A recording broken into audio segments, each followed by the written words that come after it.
je vous retrouve aujourd'hui avec une nouvelle vidéo pour le challenge Rectagular Challenge. Aujourd'hui, je vais illustrer la thématique numéro 11, coucou, dont le thème est que des fleurs. Donc, on va travailler avec des fleurettes aujourd'hui. Je vais faire un fond coloré. Alors qui n'a pas du tout pris la tournure en combo couleur de ce que j'imaginais au début. Vous allez voir après l'esprit que ça va faire. Bon, voilà, on va en reparler après. C'est pas grave, hein, mais bon, c'était pas forcément ce que je voulais au début. Je vais travailler avec des aquarelles liquides. Alors, je vais travailler avec des pigments en fait liquides. Enfin, des couleurs liquides, parce qu'il n'y a pas que des pigments. Les aquarelles de PBO, ce ne sont pas des pigments, c'est du colorant. Donc, c'est pour ça qu'il faut faire attention. Quand on dit pigment, on veut dire couleur, quoi. Mais il n'y a pas de pigment, c'est du colorant, alors que les seules aquarelles liquides qui ont des vrais pigments à l'intérieur et pas des colorants, c'est les aquarelles liquides de Schmick. Il n'y en a pas 36. Alors peut-être que d'autres sont arrivés sur le marché, mais pendant longtemps, il n'y avait que les Schmick, que j'ai d'ailleurs, mais que je n'ai pas forcément beaucoup travaillé. Donc là, ce sont les aquarelles liquides PBO qui fonctionnent comme des aquarelles, en fait, qui réagissent de la même façon sur le papier, pas de souci. Je vais utiliser aussi de l'encre liquide, cette fois de la marque Jacques Herbin. Donc j'ai la version rose fluo et je me suis acheté la version jaune fluo pour donner un peu de peps à mes verres. Et ensuite, j'ai en plus une encre liquide de chez Sennelier. Alors, que vous dire? Alors déjà, le papier que j'utilise, c'est un papier 100% coton, mais c'est la marque Fontaine, que j'aime pas trop. Enfin, j'aime que vous savez, j'aime que le grain demi-satin de cette gamme-là. Donc là, c'est le grain fin. Je suis pas fan. Alors, je suis non seulement encore moins fan, mais là, c'est aussi par rapport aux produits que j'utilise aquarellables. Les aquarelles liquides, elles fonctionnent plutôt bien. Dessus, elles réagissent bien. Par contre, les encres liquides, celle de Sennelier notamment, est pas du tout faite. Elle n'est pas forcément faite pour être travaillée avec beaucoup d'eau, en fait. Il faut vraiment la travailler pure, vraiment comme une encre. Et du coup, quand on ajoute de l'eau, on va avoir une réaction, en fait, les petits pigments qui vont se séparer. Et on va bien voir qu'en fait, c'est comme quand on met de l'eau dans de l'acrylique. On peut en mettre un petit peu, mais au bout d'un moment, en fait, le médium, il n'est pas fait pour ça, quoi. Donc c'est l'aquarelle bleue que vous voyez en fait en bas, enfin la couleur bleue que vous voyez en bas. Ça m'a pas trop convenu, puis ce qui me convenait pas non plus, c'est qu'en fait, elle se diffuse pas dans le papier mouillé, elle marquera beaucoup plus vite les fibres. Alors, il y a aussi le papier Fontaine qui a un peu ce souci-là, à mes yeux. Mais avec les aquarelles, ça fonctionne quand même mieux. Mais là, avec l'encre, en fait, ça marque le papier. Et du coup, on arrive à avoir moins de diffusion, en fait. Elles sont pas forcément faites pour être utilisées comme ça. Donc, du coup, je me suis un petit peu adaptée à ce que ça me donnait.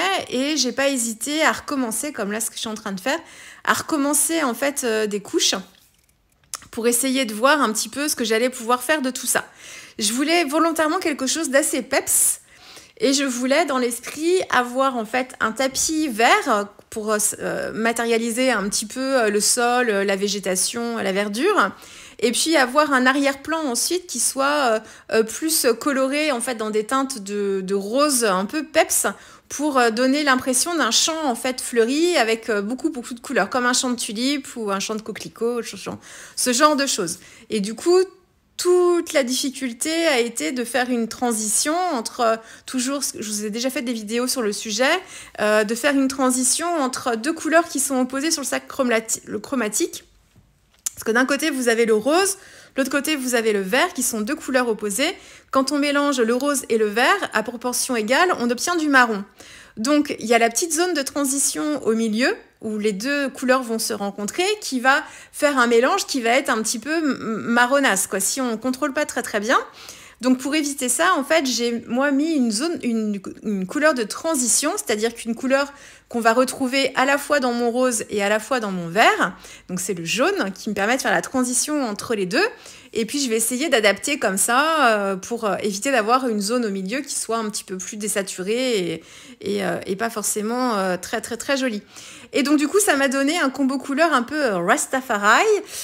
Vous voyez ce que je veux dire? On est dans les couleurs voilà dans le domaine un petit peu Bob Marley et tout ça. C'est pas du tout ce que je souhaitais à la base, mais ça m'a fait penser à ça après. Alors bon, on est dans le peace and love, hein, voilà, aussi.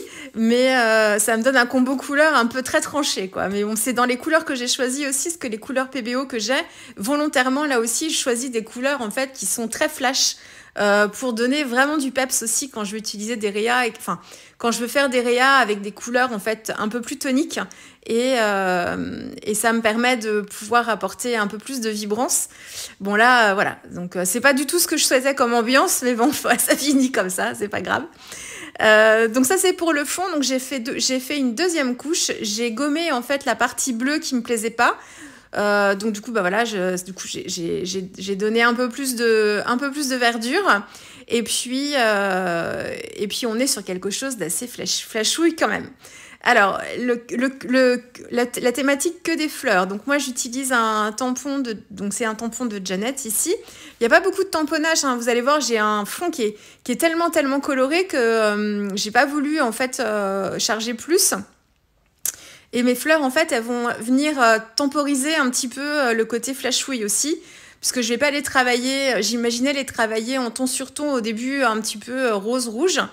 Et finalement, je vais casser un petit peu cette tonalité-là pour radoucir un peu l'ensemble, même si vous allez voir que la réa, à la fin, elle est quand même bien flash. Mais donc voilà, donc le fond, pas beaucoup de choses à vous dire de plus. Et alors, mes petites fleurettes, j'ai commencé à faire ma composition directement sur mon fond de tag pour voir un petit peu comment j'allais les placer. Et ensuite, j'ai hésité, j'ai mis en couleur les tiges directement sur la partie tamponnée sur mon fond de tag.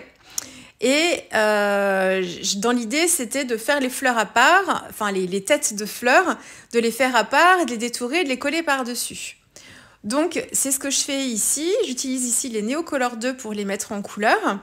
Et en fait, donc j'ai réalisé... Alors, rien de spécial sur cette mise en couleur. Je m'équipe parce que je ne vois rien. Rien de spécial sur cette mise en couleur. Je vais juste travailler... Comme j'ai une zone de transition, en fait, centrale sur ma carte avec du jaune orangé, donc je choisis de faire mes fleurs, en fait, dans cette tonalité-là, mais avec un peu de blanc quand même. J'essaye de pas trop recouvrir les pétales. Parce qu'en fait, je veux qu'on puisse les voir, ces fleurs, et qu'elles se détachent de mon fond. Donc si je les fais jaune-orangé, elles vont pas forcément bien se détacher et du coup, ça va pas apporter l'équilibre que je souhaitais en fait.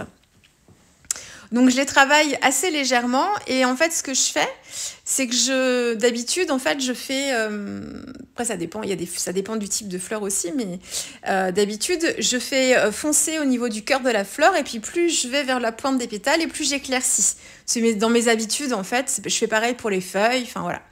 Et là j'ai fait l'inverse, j'ai fait les pointes des pétales en fait, alors pas sombre mais coloré, donc avec un orange assez fort. Ensuite, j'ai dégradé un petit peu avec du jaune.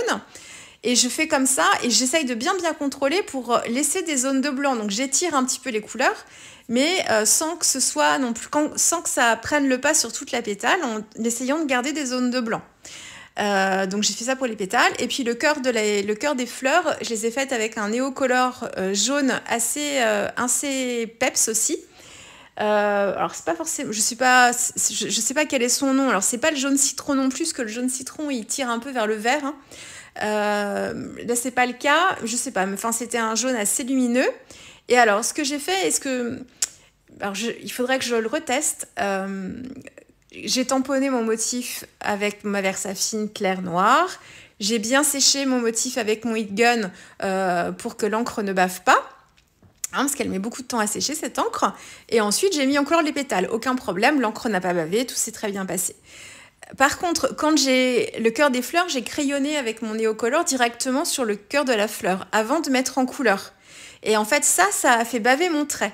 Donc, je ne sais pas si c'est mon trait à l'encre qui était pas encore suffisamment sec. Pour autant, le test radical, c'est de mettre de l'eau dessus. On voit si ça fuse ou si ça fuse pas. Bon là, quand j'ai fait les pétales, il n'y avait pas de souci. Donc, parce que j'ai fait tout ça à la suite, hein, il ne s'est pas passé beaucoup de temps entre les pétales et le cœur. Donc, je sais pas ce qui s'est passé. Peut-être que c'est la composition du crayon néocolore qui, sur des motifs comme ça, avec plein de détails, en fait, le cœur de la fleur, il a un peu plus de détails avec des traits noirs, enfin des traits du tampon. Est-ce que le fait d'avoir plus de détails et de passer le crayon à sec sur le motif, en fait, à la versafine, est-ce que ça fait bouger le trait ? Peut-être. Donc du coup, je me suis retrouvée avec une partie centrale qui manquait, qui avait un petit peu moins d'intensité que ce que j'avais prévu parce que du coup, mon jaune, il s'est teinté du noir, donc ça a désaturé ma couleur et à la fin, quand j'ai aquarellé, voilà, ça reflétait pas forcément le jaune que je souhaitais. C'est pas dramatique, la zone est toute petite, mais donc du coup, il faudrait que je regarde un petit peu si, en tamponnant mon motif la veille au soir et en le reprenant au bout de 24 heures, si le fait d'appliquer mon néocolore directement en frottant sur les traits du tampon, est-ce que ça le fait toujours baver ou pas ? Il faudrait que je fasse ce petit test-là.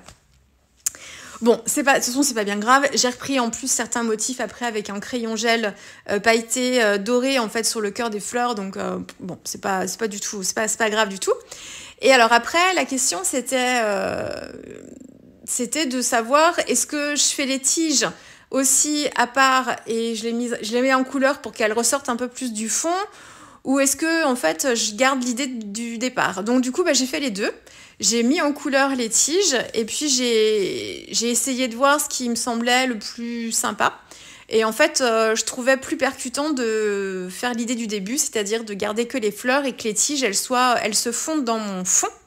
Par contre, j'essaye de leur donner un petit coup d'éclat supplémentaire pour qu'on les voit quand même dans la lumière, qu'on se dise, tiens, parce qu'elles sont vraiment en ton sur ton, quoi, sur le fond vert.